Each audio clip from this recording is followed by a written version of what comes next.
Happy New Year and welcome to today's video. Now, about a year ago, of course, as I always do, I sat down and I brainstormed what I wanted to accomplish that year, and I made my vision board. I even made a video where I talked about how exactly I set my goals, how I write them, and that is a method that I've been using that's worked really well for me, that has allowed me to actually achieve my goals. Unfortunately, this year I did not achieve many of the goals that I had for myself, and I want to share why I didn't achieve those goals. I was really motivated to make this video because I don't see a lot of videos like this out there, and I even got a video in my subscription box today that was all about how to write your goals, how to make a vision board so that you can manifest your dreams. And it even said in this person's thumbnail, I achieved every single goal that I set for myself last year. And I just think that's really unrealistic, but that's kind of the idea that's pushed out there a lot is, you set your goals for the year and you achieve every single one, and oh, well, if you're not doing it this way, or if you're not achieving all your goals, then obviously you're not doing it the correct way. But I just don't think that that's realistic, especially if you set like a lot of goals for yourself. Like for myself, I set 8 goals for myself, but then like there are sort of mini goals under each goal that will help me to achieve that goal. So I think it would be very difficult to actually achieve every little mini goal. And then of course, everything within that category of that singular goal for 8 of them. But if you set less goals for yourself, or maybe you just got really lucky that year, then I could see that happening. And when I say lucky, I don't want to take away from anybody's hard work, because obviously people put in work and that helps them to achieve their goals. But I just think that for a lot of us, hard work sometimes isn't enough. So if you also did not achieve every single goal that you set for yourself in 2023, then hopefully this video will make you feel better, because neither did I. Now I could go through every single goal on my vision board, it's on the other side that you can't see, and explain why I did not achieve that specific goal. But I do want to keep my goals private, just a personal preference.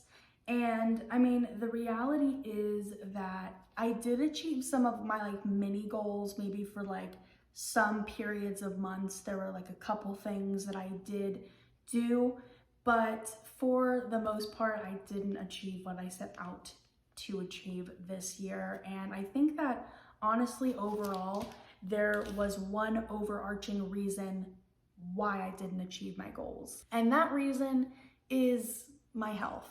Health, of course, can be very unpredictable, and you can obviously put effort into it and take care of yourself and do what your doctors and healthcare team are recommending that you do, but ultimately it's kind of out of your hands. Now, I already had some health conditions that I've been living with for many, many years now, but it was mainly 2 of those that really kicked my butt last year. And those 2 were my chronic fatigue syndrome and my depression. And as you can probably imagine, especially if you know anything about depression, those really are not great together, because one of the symptoms of depression is fatigue.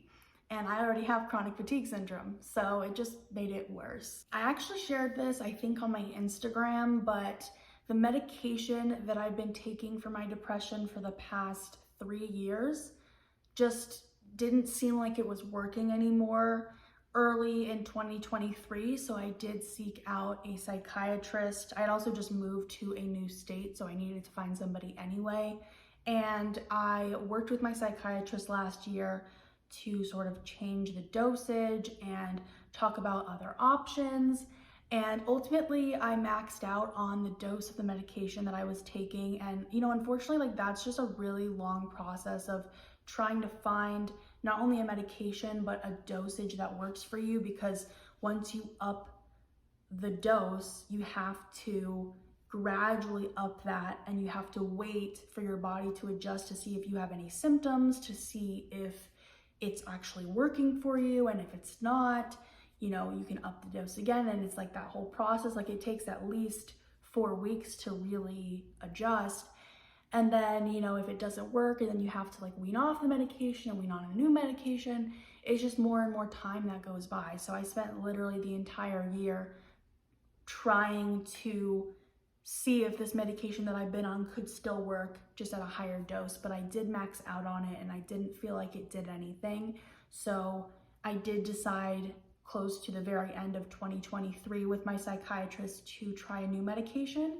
And so I'm actually currently, like, as I film this, we are weaning off of that medication that I've been taking for multiple years and weaning on a new medication. And I do feel like I have a little bit more energy with that medication. But I mean, we'll just have to see how it goes, because I don't think it's a big enough change that like this dose is great, but also my body's still adjusting, so it's kind of too early to say anything. Now, my chronic fatigue syndrome has been with me since 2020. That's when I was diagnosed. I actually made some videos about that, so feel free to watch that playlist if you are interested. But that seemed to get worse in March of 2023. I just felt fatigued every single day of that month, and it just continued for the rest of the year. And for anybody that doesn't know, there's no known cause for chronic fatigue syndrome and there's no cure. So you just kind of have to try things out and see how you can manage your symptoms. Now, when I was first diagnosed, I did work with a doctor who helped me with this, and my symptoms were managed pretty well. The fatigue wasn't completely gone like forever, but it was pretty good. But starting in March, it was just every day I was fatigued. And as you can imagine, it is extremely difficult to do really anything. Like sometimes I'm so fatigued, I can't even cook. So I do heat up frozen meals in the microwave sometimes. So it can just be very difficult when you have zero energy. So I was dealing with that on top of then being depressed. And it was an interesting experience because for the first time in my life, I just felt so unmotivated that literally like my favorite part of the day was getting in bed and sleeping. Like I just wanted to sleep. Now I did make myself get up every day. I was good about that, but that was my favorite part of the day. And I actually had no goals for myself. Like I completely gave up on my vision board. I didn't care. I just wanted to get through the day. Like all I could do was try to survive and, you know, try to eat all my meals and, you know, get to work, go grocery shopping, work out. But other than that, like I was on the couch, I was in bed, I was watching YouTube. And yeah, I mean, I just felt really, I kind of felt like, woe is me. And I actually want to talk about that real quick because, you know, I just felt so bad for myself, and I guess I felt helpless and scared that I didn't know like when this would go away, if it would go away, if this was going to be my life forever. And, you know, why me? Why, when I put so much effort into my health, and then all these other people are out here like drinking alcohol and, you know, not sleeping as much as they should and not even attempting to eat a balanced diet. Why am I the one with all of these health issues?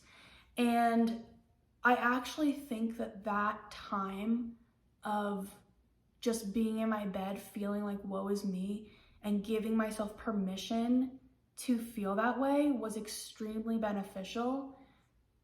Society today is very much like, don't waste your time feeling sad for yourself because it's not going to help you, and you know, life is going to pass you by. Life is so short. Don't even bother wasting a second feeling bad about yourself, feeling sad at all, blah blah blah.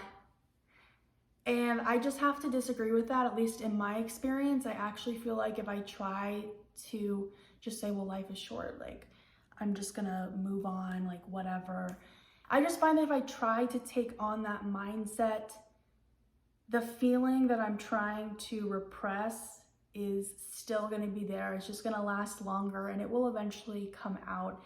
And it creates more of an internal battle because I'm not allowing myself to feel the way that I feel. Personally, I feel like, you know, my soul is in this body and it's here. And I think I might as well just kind of embrace the human experience. And the human experience, of course, involves emotions. So if I am just repressing my emotions, I'm not really embracing that human experience.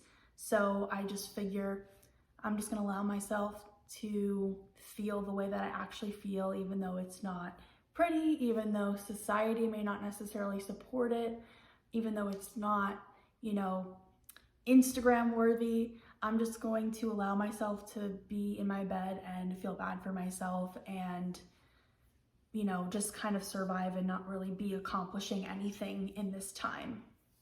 And to me, that's not time wasted. I actually don't believe that time can be wasted because once again, like if I'm embracing that human experience, that is a good use of my time. Now, I might not necessarily be making money from that or making friends, be taking cute pictures for Instagram, but ultimately, like I am learning from that. And just at the very core of it, I'm just experiencing what it's like to be human, for my soul to be in a human body. And I think that that's something really unique and something that we can all embrace. So in summary, I did not achieve all my goals this year because I had a lot of health issues come up that made it difficult to really do anything that would, at least from society's point of view, contribute to my dreams and actually getting closer to that goal. But I did really embrace the human experience, I'll tell you that. So with all of that said, I am going to kind of generally tell you what goals I have for myself in 2024. Once again, I'm not going to get super specific, but I'll give you kind of an idea. So obviously, my health is probably my number one focus in 2024. I want to see some more doctors and see if I can't get help figuring out like where my chronic fatigue syndrome came from, or at least, you know, managing those symptoms. I want to continue working with my psychiatrist, hopefully finding a medication and a dosage of a medication that is going to work for me. Workout wise, I do want to up the weights that I'm using. So that's kind of really my only goal there. I also want to go to the movie theater once a month. Going to see movies has always been like one of my favorite things, and I started going by myself to movie theaters probably in either middle school or high school, just because none of my friends wanted to see the kinds of movies that I wanted to see. So I've been doing it for a really long time and I've always loved it, and I haven't been doing it as often in the recent years. So I want to get back to that because I went to see two movies, I want to say within the past 3 months of like the last 3 months of 2023. And I just really enjoyed that experience, and I kind of forgot how much I enjoyed it. It's just so different and so much more fulfilling for me than like sitting on my couch and like renting or buying the movie on my laptop and then watching it there. So I want to go ahead and commit to that. For 2024, I want to see one movie in the theater every month. I already bought my ticket for January, so we'll be doing that. I also want to stop watching YouTube videos and scrolling on Instagram completely. Now, I've tried to do this with YouTube many years in the making. It is so difficult. I've done little detoxes and I always come back and I get addicted, and I just don't feel like it's really adding to my life. So we'll see how that goes, because I always want to stop and then I just can't. I do think it is an addiction, but it's like, you know, it's psychological, right? Because it's like kind of everybody's addicted. That's just how it's made to be. But I do want to stop watching YouTube videos. Not that I want to stop posting, but I want to stop watching. Now, I know I changed my hair a lot, but in 2024, I'm actually not planning to do anything drastic. I kind of just want to keep what I have, which is a bob with balayage in it, and I might even dye my highlights pink again because I do really enjoy that, but I don't have any like specific plans for like any big changes. I would be interested in maybe doing an undercut at some point in the future, but for now I'm happy with what I've got. Well, in the current moment, I want to chop a ton of this off. I have an appointment on January 10th, so that will be happening, but I just want to keep basically what I've been doing because I've been enjoying it. I've done so many hairstyles. I've literally shaved my entire head. I have shaved half my head. I've done a pixie cut. I've done all sorts of different like short hairstyles and like shoulder-ish length hairstyles. I've even had my hair so long it was all the way down to my butt. So I've done tons of things. I've had tons of colors. And right now I'm happy with my bob, with my balayage. So I'm just gonna keep doing that. And so just kind of overall in 2024, I just wanna feel better. That's just kind of my goal. I wanna feel better in 2024. Now I feel like everybody wants to hear me say that I'm excited for 2024, but I'm really not excited.